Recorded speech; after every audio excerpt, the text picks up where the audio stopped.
जय हिंद दोस्तों। Current affair की इस वार्षिक सीरीज में आप सभी का स्वागत है। दोस्तों, यदि आप लोगों का कोई सुझाव हो इस सीरीज को और अच्छा बनाने का, तो प्लीज कमेंट बॉक्स में जरूर बताएं। हम उस पर गौर करेंगे जिससे कि इस सीरीज को और अच्छा हम बना सकें। ठीक है। आज का हमारा पहला प्रश्न है कि 16 जून 2022 को केंद्रीय मंत्री नितिन गडकरी ने कहां पर औद्योगिक डिकार्बोनाइजेशन समिट 2022 का उद्घाटन किया है। तो ये उद्घाटन किया गया है नई दिल्ली में। ठीक है। नई दिल्ली में हमारे केंद्रीय मंत्री नितिन गडकरी ने औद्योगिक डिकार्बोनाइजेशन समिट 2022 का उद्घाटन किया है। दिल्ली की बात करें, यहाँ के जो मुख्यमंत्री हैं वो अरविंद केजरीवाल जी हैं, तथा यहाँ के जो उपराज्यपाल हैं वो विनय कुमार सक्सेना जी। ठीक है। यहाँ के उपराज्यपाल कौन है? विनय कुमार सक्सेना जी हैं। दिल्ली के बारे में कुछ और न्यूज है जिसे आपको जानना जरूरी है। जैसे सरस फूड फेस्टिवल 2022 का आयोजन भी कहाँ किया गया? नई दिल्ली में। ठीक है। सरस फूड फेस्टिवल 2022 का आयोजन कहाँ किया गया? नई दिल्ली में। यूरोपीय यूनियन फिल्म फेस्टिवल का आयोजन कहाँ हुआ? नई दिल्ली में। ठीक है। देश की पहली महिला मोहल्ला क्लिनिक नई दिल्ली में ही खोली गई। ठीक है। देश का जो पहला वर्चुअल स्कूल है वो भी नई दिल्ली में खोला गया। ठीक है। फोरेंसिक साक्ष्य के संग्रहण को अनिवार्य बनाने वाली देश की पहली पुलिस जो है वो भी नई दिल्ली की पुलिस है। ठीक है। तो ये 2022 के नई दिल्ली से संबंधित कुछ और करंट अफेयर है जिसे आपको जानना बहुत ही जरूरी है।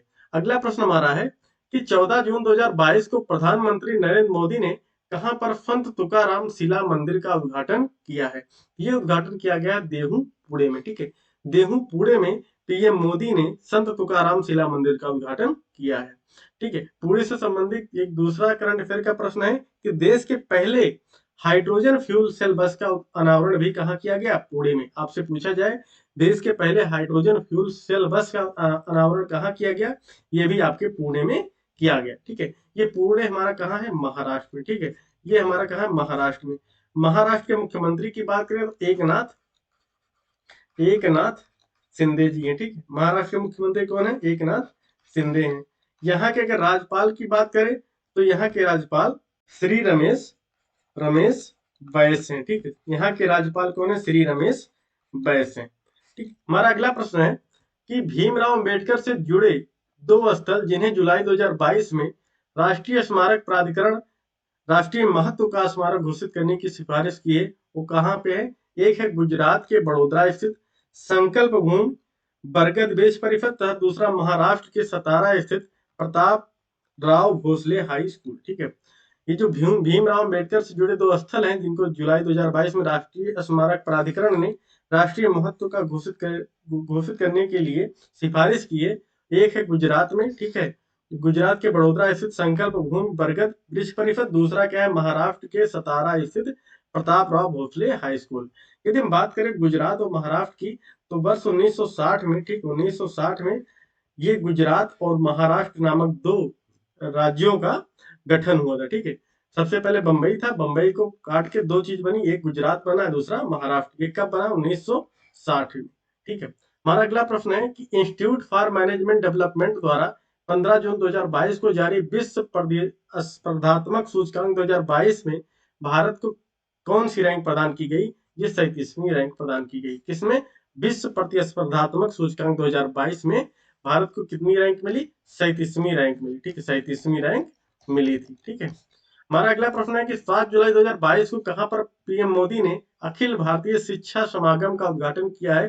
तो अखिल भारतीय शिक्षा समागम का उद्घाटन उत्तर प्रदेश के वाराणसी में हुआ। ठीक है। उत्तर प्रदेश के वाराणसी में पीएम मोदी ने अखिल भारतीय शिक्षा समागम का उद्घाटन किया है। बात करें उत्तर प्रदेश के तो यहाँ के जो मुख्यमंत्री हैं योगी आदित्यनाथ जी हैं। योगी आदित्यनाथ जी हैं। और यहाँ की जो राज्यपाल हैं वो आनंदीबेन पटेल जी। ठीक है। आनंदीबेन पटेल यहाँ की क्या है? राज्यपाल। ठीक है। यूपी के मुख्यमंत्री कौन? योगी आदित्यनाथ जी हैं तथा आनंदीबेन पटेल यूपी के राज्यपाल हैं। हमारा अगला प्रश्न है कि 15 जून 2022 को केंद्रीय इस्पात मंत्री रामचंद्र प्रसाद कहां पर स्टील स्लैग, ठीक है, जो धातु का तलछट होता है उसका उपयोग करके 6 लेन वाली सड़क निर्मित की है। ठीक है। उसका उद्घाटन हुआ, वो है सूरत में। ठीक है। सूरत में क्या है? इस्पात मंत्री रामचंद्र प्रसाद ने स्टील का जो स्लैग होता है उसका उपयोग करके 6 लेन के सड़क जो बना उसका उद्घाटन किया। ठीक है। सूरत के बारे में दूसरी न्यूज है कि अखिल भारतीय राजभाषा सम्मेलन का आयोजन भी कहाँ हुआ? सूरत में। ठीक है। अखिल भारतीय राजभाषा सम्मेलन का आयोजन कहाँ हुआ? सूरत में। ये सूरत कहाँ हमारा, गुजरात में, ठीक है, गुजरात में है। गुजरात की राजधानी की बात करें तो इसकी राजधानी कहाँ है, गांधीनगर। गांधीनगर इसकी राजधानी है।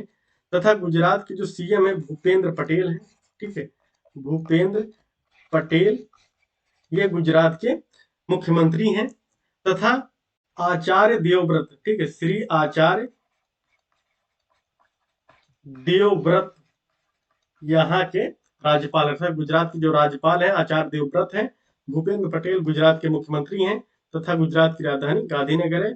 और गुजरात का जो गठन है वो 1960 में किया गया, ठीक है, 1960 में गुजरात और 1960 में ही महाराष्ट्र का भी गठन किया गया है, ठीक है। इसको याद रखिएगा क्योंकि ये भी प्रश्न आपके पॉलिटी में पूछे जाते हैं, ठीक है। हमारा अगला प्रश्न है कि नमूना पंजीकरण प्रणाली एसआरएफ द्वारा हाल ही में जारी आंकड़ों के अनुसार वर्ष 2015 से 19 के दौरान भारत में जन्म के समय जीवन प्रत्याशा दर कितनी है। तो भारत में जन्म के समय जो जीवन प्रत्याशा है 69.7 वर्ष है, ठीक है। जब बच्चे का जन्म होता है वो कितने साल तक जिएगा, उसका जो एवरेज है 69.7 वर्ष है। हमारा अगला प्रश्न है कि 5 जून 2022 को प्रधानमंत्री नरेंद्र मोदी ने किस वैश्विक पहल की शुरुआत की है। 5 जून 2022 को मोदी जी ने पर्यावरण के लिए जीवन शैली आंदोलन पहल की शुरुआत की है, ठीक है। किसकी शुरुआत की है, पर्यावरण के लिए जीवन शैली आंदोलन पहल की शुरुआत की है। ये एक वैश्विक पहल है, ठीक है। ये एक क्या है, वैश्विक मतलब पूरे विश्व की पहल है। अगला प्रश्न है वह सदगुरु जिनकी संस्था ईसा फाउंडेशन, ठीक है, उनकी संस्था का नाम क्या है, ईसा फाउंडेशन द्वारा पर्यावरण दिवस मतलब 5 जून, ठीक है, पर्यावरण दिवस किस दिन मनाया था, 5 जून को मिट्टी बचाओ आंदोलन की शुरुआत की है।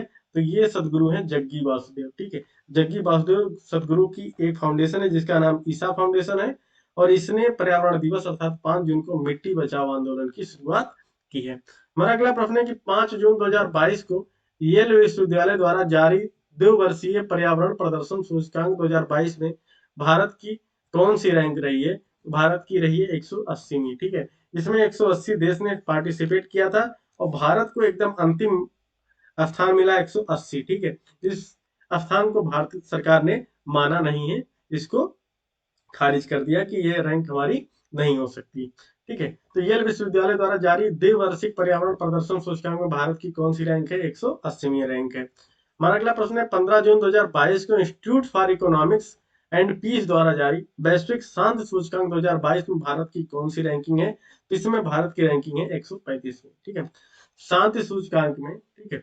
Institute for Economics and Peace द्वारा जारी वैश्विक शांति सूचकांक में भारत की कौन सी रैंक है, 135वीं। और पर्यावरण प्रदर्शन सूचकांक में कितनी है भारत की रैंक, 180वीं, ठीक है। पर्यावरण प्रदर्शन सूचकांक जो 2 वर्षीय जारी हुई थी उसमें कौन सी भारत की रैंकिंग है, 180वीं रैंक है, ठीक है। और जीवन प्रत्याशा भारत में कितनी है जन्म के समय, 69.7 वर्ष है, ठीक है। भारत में जीवन प्रत्याशा जन्म के समय कोई बच्चा पैदा होता है 69.7 वर्ष है। अगर इसे बात करें जीवन प्रत्याशा के मामले में, जो दिल्ली है उसकी जीवन प्रत्याशा सबसे ज्यादा है 75.9 वर्ष, ठीक है, दिल्ली की जीवन प्रत्याशा 75.9 वर्ष है।